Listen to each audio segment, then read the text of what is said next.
Okay, I'm live. All right, so it's Saturday the 28th, 29th. It's right after Christmas. And I'm in the my Uhaul. One of my friends and viewers, one of my people, my tribe, has been graciously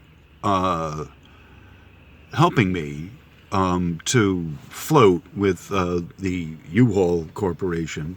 I'm not sure if I should be naming them, but by name. But I love the company, and the one here, the manager, whose name begins with a K. I'll leave her, anonymous. But I love her, and she. Her name is Keely, and. She's wonderful, and so she's been giving me more time than they would normally allow because I'm such a good. I've already given them so much business moving my dad's stuff. I am VertArbusto, and I am the host of Schumann Resonances with Verde, and this is, I guess, part of the final exam series because I'm in the moving van, and I think I hadn't had that the last video I did. Otherwise, I think I would probably have been sitting in it. So this is, I'm pretty sure, the first video I've done or am doing in a moving van. It's like I said, Saturday. Like I said, it's raining out. I don't know if you can see it. I love rainy days. I don't particularly like getting wet so much. I don't like floods. Tsunamis are a bit too much for me. But rain, I love rain. Torrential downpours, not so much. Maybe a little bit in them because it's a cathartic experience. But rain in general, I very much enjoy the rain from where it's dry. And I like glass houses, glass ceilings, so I can see the rain. I really love the rain. Again, not so much getting wet, unless I'm swimming, but that's another matter. I enjoy swimming, whatever. But the rain is cold. It's cold today. It's like 31, I think. The temperature is close to the snowy point. And so by the grace of the universe and the self, the sky elementals, it's been just wet, rain. So, again, this is part of the final exam series. I'm working through what that looks like on Facebook and the Facebook group. Originally, the two, Facebook and YouTube, were supposed to work together as a tandem. Not quite. But I do, I write because I write everything for Facebook first, and then some stuff I put on YouTube. And there's been a few things like this here, the final exam series. I'm doing more on YouTube than I am on Facebook. The project here has been from the beginning, has been the research, the scientific technical aspects of Schumann resonances. And I'm always keeping that first and foremost. I do a lot of reading, a lot more reading than I do writing, I think, on the research, especially now, all the research on, and I get repeats in my email. I'm in a clearinghouse of one of these, one of these clearinghouse, edu, the .edu clearinghouse, and one of them that's free to people if you, researchers, if you sign up for it. A lot of them are paid. A lot of these clearinghouses like Springer are paid, and it is what it is. And that's how they make their money on this stuff. Get your work published. They'll pay you. It is what it is. So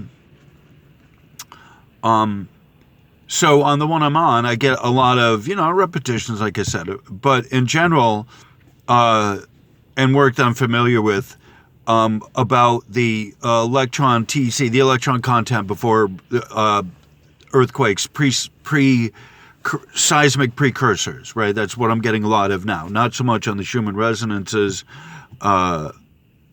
although there is some research that's out there, and in other places I'm coming across that, and especially the ones related to the health and all of that. And so I'm always getting research. I'm always getting the papers, the reports, reading through them. Especially the one on the cows. I periodically get the ones on the cows and the odd animal behavior, and I think that's important that you guys see that, as well as the ones related to the health and the heart rate variability, and the brain waves and the quantum brainwave theory and whatever crackpot theory it is related to Schumann resonances, or whatever the real good, valid research, right? Whatever. It's not for me to judge. Just if it's related to the topic, to present it, right? And so I have, on the one hand, thought of myself as a facilitator, because I'm learning. It's important for me to present myself this year coming up as a student with you all as well. Even though I've described myself as a grad student that's, graduating by leaving this college town, it's like, we never stop learning. You can't stop learning. Otherwise, I don't know. I can't think about it, But if on your job, a new job, you graduate, you have a bunch of years of college, you're certified at a certain level or university and technical training and all of that. You're at a certain level of mastery where you are eligible for, we'll say, employment somewhere, and you go on the job, and it's like, oh, well, the degree you got, yeah, it's helpful and useful, and we need someone with your degree because we need to get certified with certain things. Now that you're here and we're paying you, this is what you're actually going to be working on, right? Some of it does actually relate to what you went to school for, right? You can't say it doesn't, and depending on what you do, more of it interrelates with, like, medicine, right? Like, that's, dental and all this stuff. And there's sciences and all of this stuff that you need the calculus. You need the differentials of equations skills and all of that. Okay. But a lot of what you need to learn, a lot of what you need to do a job properly at the job, you learn on that job. And even if you worked on similar equipment, the ones in the lab have particular idiosyncrasies to them that you're going to have to learn. And, at the dental lab, I was just recently at the dentist, and they did the full, x-ray thing, the panogram, which is a type of x-ray. There's certain adjustments of the one there, and it was when I was at the nursing home doing the PICC line, for the antibiotics, there were classes that would come in, and that were affiliated with the nursing home. I think it was, I'm not going to say which college it is, but one of the local JC, junior college technical kind of things. They work with the nursing home. And so they were, the teacher was there, and it's like, oh, hey, it's, they used me as a subject for the lesson to, how to do the machine, and how that one that I had was different than the one they have in their class. And it's like, there you go, on-the-job training. That's why so many of these companies have on-the-job training even before you actually get hired there. That they want to see if you're actually going to work out. There's a probationary period of 90 days in a lot of cases, depending on the type of work you do, and depending on how, mission critical it is, or how enterprise level it is, that you may have a longer break-in period to see if you're going to break in, or if you're breaking into something, or, as it were, so to speak, or you're breaking something, or, So it's a vetting, part of the vetting process. And so having been employed at a companies, and worked for and talked with people, and, especially, all of this stuff, getting a job and all of that, and training for it. I am speaking about kind of what I know, that once you get on the job, no matter how much training you had, how good you are at it, when you get on the job, you're coming in at the ground floor. You're coming in with limited experience in that company, with that business, with their equipment that they use, which is idiosyncratic to that particular operation.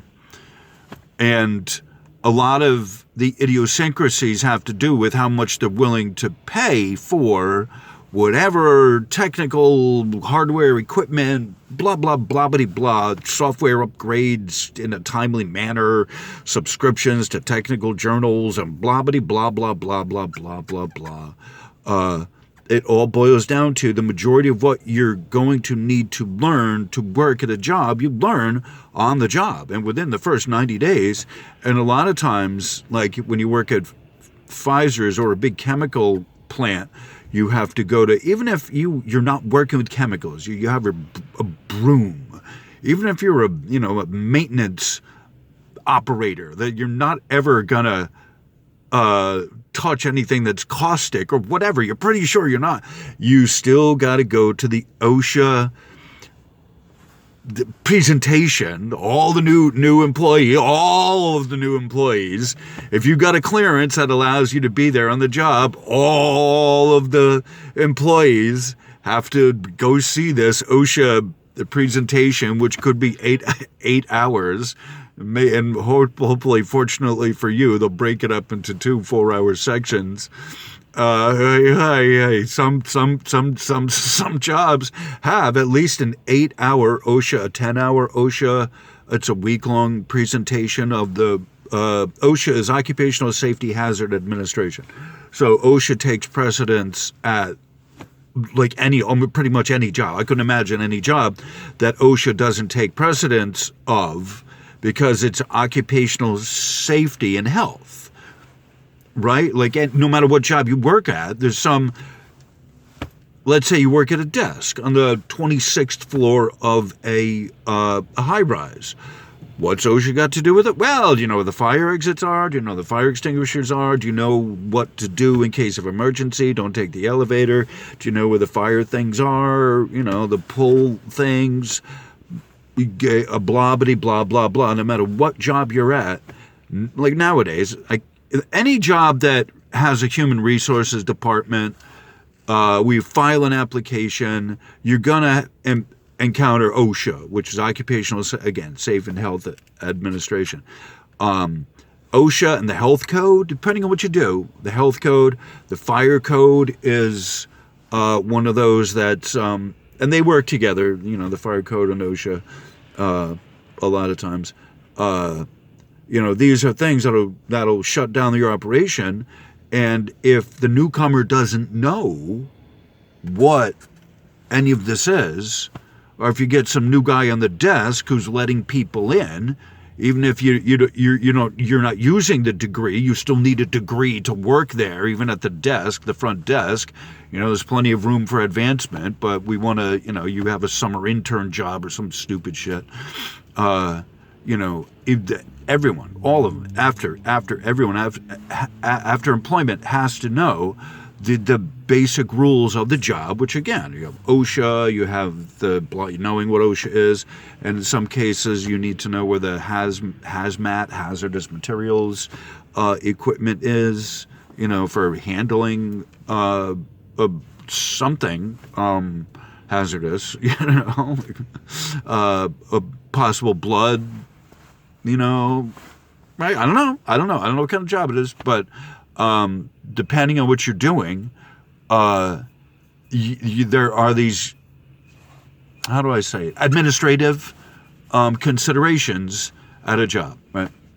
So, again, the point is that no matter how much training you have, after 14 years of, college that I've been here, the majority of that time sober, so it was about 18 months that I've been here that I was at the end of my drinking, and then I just stopped. The obsession to drink had been lifted.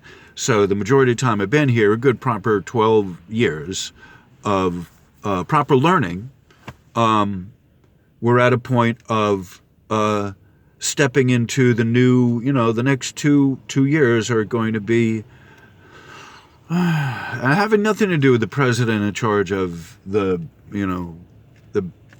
president of the whoever, whatever happens there. Not even talking about that, but the entirety of the whole human race is, I'm talking about at the level of the level of the planetary, right? And your and my and our connection with the planet. That's changing in a way that few truly understand. Even if you have a spiritual and a metaphysical view or a bend toward how you view this stuff, and that's great, you should. I know there's a lot to it, and I'm looking at it from the technical, the engineering, and the scientific aspect of it, and it's like shit's changing, right?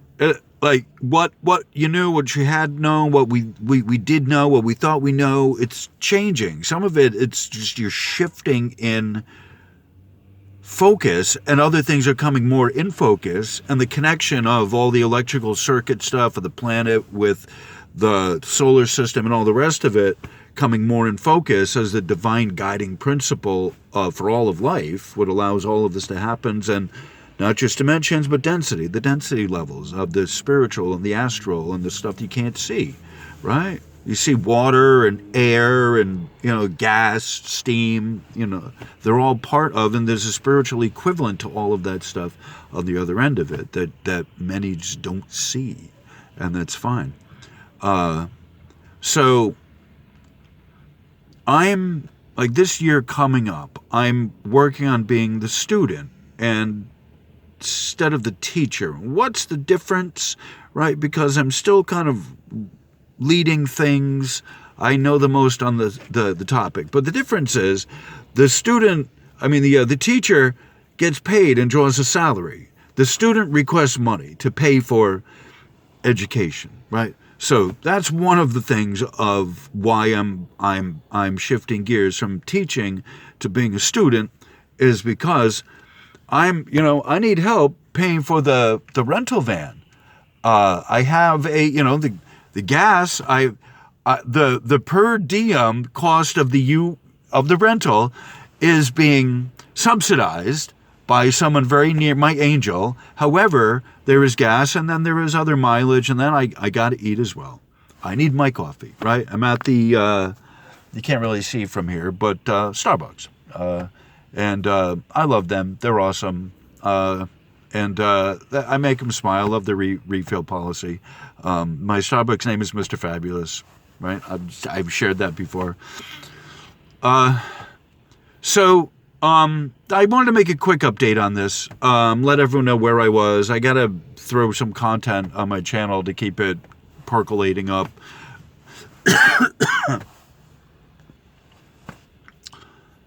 So I get just kind of want to say where I'm at with that I've done a lot of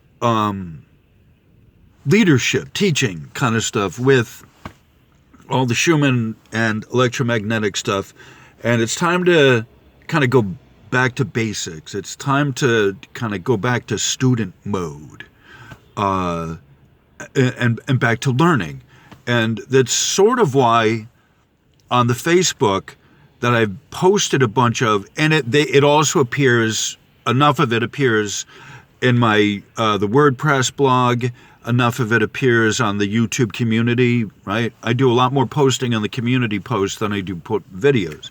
So that's how I'm active on YouTube and a lot of this. It's making videos and putting content is time consuming. It's it's not just a 5-minute thing. It's a 5-hour. Even the half an hour video is 5 hours. I've got to tend to the thing, making a description, and blah, blah, blah, blah. And there's problems, blah, blah, blah, blah. And I got to make the video. And then sometimes I'm making a video and it cuts off in the middle of it. Like it has happened a few times, for whatever reason. I've been blessed at this point. I'm at, what am I at, 15 minutes? I don't know, I can't even say. 50, I think I'm at 15 minutes, right? So,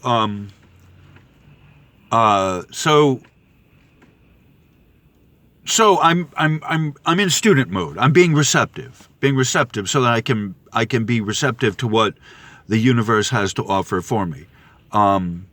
Finding fun and enjoyment and laughter, and merriment out of what is a drag, because I do all these videos, I do this content, I do a lot of writing, and I'm doing it for donations. I'm not, right? I have to. I dedicate a lot of time to learning, to digesting the stuff, and then to passing it on to you folks without an initial fee or cost attached to it. But it's like, even PBS, right? They do fundraising, and this is kind of me doing a fundraiser here, stumping my own cause because no one else will, and I'm requesting, funds from my supporters and my channel for helping me to move, right? I've graduated college. I've been having my kind of master's thesis of what, like on the air, on live, and in some cases streaming, some cases doing the premieres, other cases just posting content, and on Facebook, I have the platform. I've been doing this now for 5 years, give or take, roughly 5 years, that dedicated to Schumann resonances and all of this stuff, that it's the masters, the master's level. I'm giving you the upper echelon level understanding and teaching of how to read the Schumann resonance graphs coming from Tomsk and a bunch of other stuff and all the other stuff I've technically explained. And I'm always willing to explain more, right? Sometimes I get frustrated by the basic questions that people seem to have kind of sometimes I get frustrated at things because it's like, oh, we've gone over that, but I work to have a good attitude when I go over it again, that it's part of the humility of being a mentor and not necessarily a teacher. And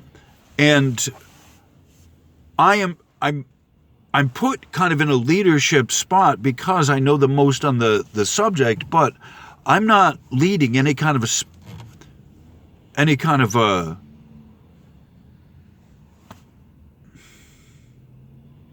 movement, right? Like, this part of what the Schumann resonances are in a lot of places is this kind of the Schumann. It's a ballying cry for, transition, because they're rising and all of this stuff. And I'm not that. But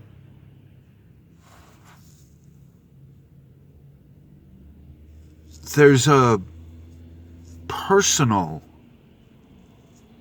alignment, a personal personality of the self, alignment of the heart with wanting to see the change, the transition happen. And that's what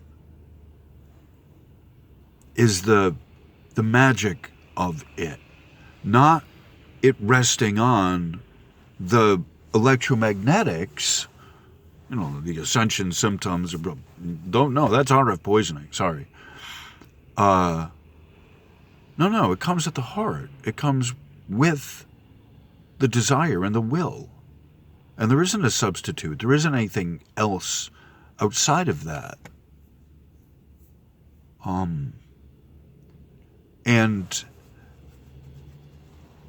the person, the personality, the wanting to see a joy and an effervescence of ecstasy that is understandable, right? Believing rising frequencies are going to bring this joy and ecstasy, like that's a fantasy, but it's not beyond the realm of possibility of what humans can have of your free will to have it, and not necessarily as a result of Earth's natural frequencies rising. And they are changing. Sure. I'm making the point, though, that resonances don't rise in frequency. Changing is the magnetic portion of it, not the amplitude, right? It's important to understand this, not the amplitude of it, so much as the Schumann resonances are the hum, right? Which is the magnetics, the wave function of it, right? There's way more to this, and even though I've worked out a bunch of stuff of how this all works out, it's like I'm still learning on this as well. And I want to be open to whatever research is out there and present this with a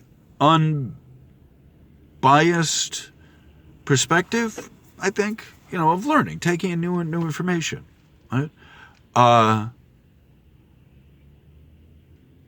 And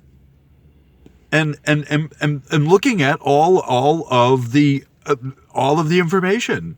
I think that's what's really kind of the important thing to it, is like getting all of the research that we have on the health, how it's affecting people's health. And on a side note with that, you're not going to find any research on the Schumann resonances related to people's health where they're talking about the ringing in the ears and the vertigo and the nausea complex suite of symptoms. That's something that I want to make an important point to point out, that research is not there. People say it is, and it's not.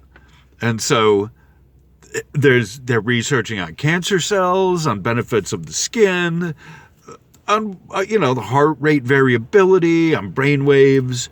No point in there is there any research on Schumann resonances related to these ascension symptoms, which are the ringing, and right, and so we're on a quest, right? We're on a quest to show the health effects of the Schumann resonances. And one of the things is we're trying to look at whatever changes that you think might be, right? And when Dr. Ben was talking about the Schumann resonances changing, he says changing. He doesn't say their frequency is rising, right? So, right, I'm with that as well. The frequency isn't rising. It's still 7.8, right? That frequency is not rising. It's not going to rise. It's stuck at that frequency. Just that's one of the most important things to understand about that, is that and it's a 7.8 nominal, right? It fluctuates, it drops, and it does rise and fall. It's not absolutely only ever at that frequency. That's an important thing to understand. It does rise and fall, You can't have the Schumann frequency and say it's rising. Just understand that, right? It's once it's not at that frequency, then it's right. And you have to remember that there's a series of harmonics that go with it. There are constraints to this of it locked in place, and yet it morphing with, because it's an electrical signal, it morphing with the shifting magnetics of the planet. Right? I don't want to get too much into it, but this is one of the discussions of this in the Schumann resonances as we're moving forward, and as the poles are charging to their new location, and the magnetic flip is underway. It's happening. All of that stuff that they talk about climate change? Well, it's from the shifting magnetic field of the planet, the weakening of the planet's magnetosphere and ionosphere combination, and the magnetopause and all of that's weakening. The field strength is weakening. It's letting in a lot more crazy rays, cosmic rays, C rays, crazy rays, right? They're stuff that we hadn't normally had for quite a long time, because the field strength had been up at a point where it caught a lot of that stuff. Now it's coming through, and the natural filter for that stuff that had been there is weakening. So a lot of the crazy rays and Looney Tune rays and Clown City rays are coming through, and people are picking up on them and acting summarily in such a manner as to physically embody the crazy rays coming from wherever they're channeling. And so it's important to discuss, the guiding principles of what to look for in people that are saying they're channeling stuff, right? And as we talk about the Schumann resonances, the strength of the signal, that may indeed be one of the things that's changing. Is it's not a stronger signal, it's weakening, because the whole field is weakening, and there's not. I describe the ionosphere, the tension of like the beating of a drum head, that when you loosen it, it just is a softer sound. But when you tighten it up, it's, it acts in a different way. It tightens up the sound, and you get a harder sound, right? More sharp, it's clean, clear, blah, blah, blah. So that's one of those discussions that, we will be looking at in this year coming up, is how the shifting magnetics are changing. How are they changing the Schumann resonances, right? It's not that frequency, right? Is it the flavor of the signal, the magnetic flux, the quality of it that's changing? And you have to remember, resonances are standing waves caused by multiple waves that crash into each other, right? So they're standing waves. They don't propagate. And those waves are different, those resonances are different around the globe depending on where you are. And that's, I will say, where you are relative to Earth ground. Not all the crust of the planet is the same everywhere. Right? So, all right. So this was an update. This was rambling. I'm not sure if I stayed on topic of anything. I'm just giving a general update of where I'm at. And it's a fundraiser. This was kind of personal. This wasn't necessarily a teaching or an instructional thing. This is kind of me saying where I'm at in the world. And I'm at a turning point. I'm at a transition point in my life. A lot of people are as well. And I'm getting ready to move on to the next portion of my life, at least for the next 2 years. 2026 is the ending of the Kali Yuga, they tell me. So hopefully it's, oh my God, I've lived long enough. I really have lived long enough. However, I'm not dead yet, and we're still working on planning all that. But in the meantime, please give me a hand here helping me move to the new location. I need gas, I need whatever. So, my PayPal, it's in the description, but it's paypal.me at Verte, VertArbusto. That's one word. And I also have Cash App. So you are my family. Right? All my blood family is all gone, and you're it, right? Those of you who know me from Wages and wherever, who've been, you spread the word, and that's wonderful. And if you can just spread this video to let people know that I'm asking for help. It's just time to move out of here, right? Like I've loved this place. It's been nice, and it's done well for me, but it's just time to kind of move where it's warmer. And I'm blessed today that it's just rain. Doesn't look like we're getting snow or slush or any of that, and I'm grateful. But I definitely need to go where it's warmer. Right? So anyway, all right. So I've rambled on long enough. I'm at 20 minutes, I think. I don't know, 26, whatever. I can't even see. And I appreciate everyone being here.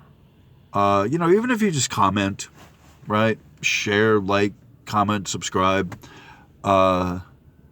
This is part of the final exam series. My life is in transition. And it's like, there's a life I have here, but, like, I'm not from this place. And when I am done here, I get to go back to what I had, albeit with the experience that I have here. And I will continue working with the humans in a different form, right? And we all kind of do, but a lot of people aren't ready for the transition from here into the spiritual realm, when they're just really so stuck on the materialism of the planet. And that it's a veil, it's part of the veil. The materialism of the planet is part of the veil. And one has to really have a strong mind and a strong will to want to be part of it, to find the joy, to find the happiness, but also want to move on from it.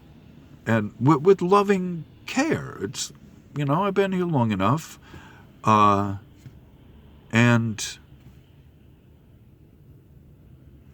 I've enjoyed the life here, and yet everything is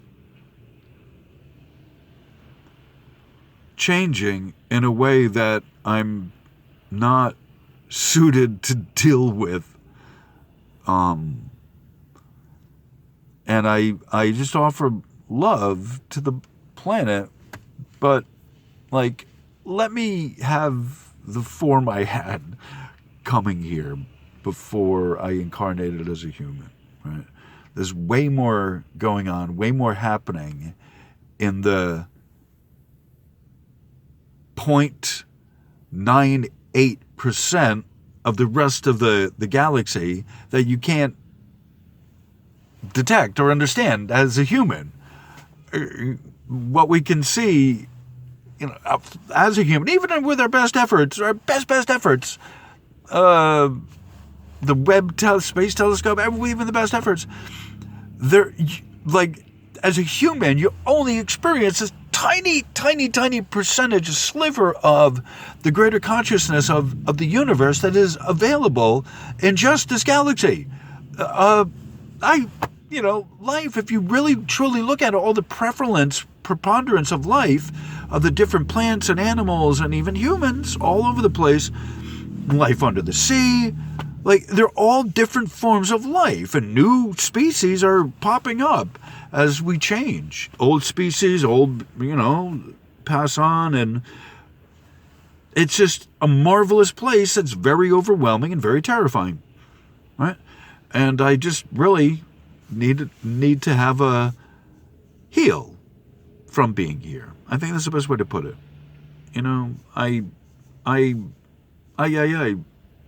I've had a wonderful experience here, but it's like, my love to the humans.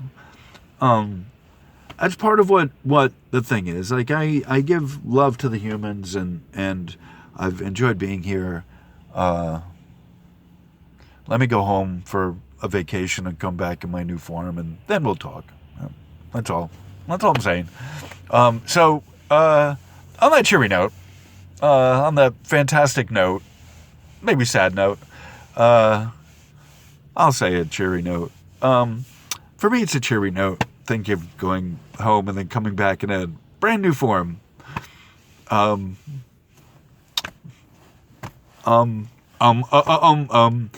All right, so I've rambled on long enough. Thank you for being here. Leave me a comment, good, bad, otherwise. And if you got any questions in general on anything, whatever, just put them in the comments, and I'll say hi and thumbs up you and give you a love. All right, so on that cheery note, thank you all for being here.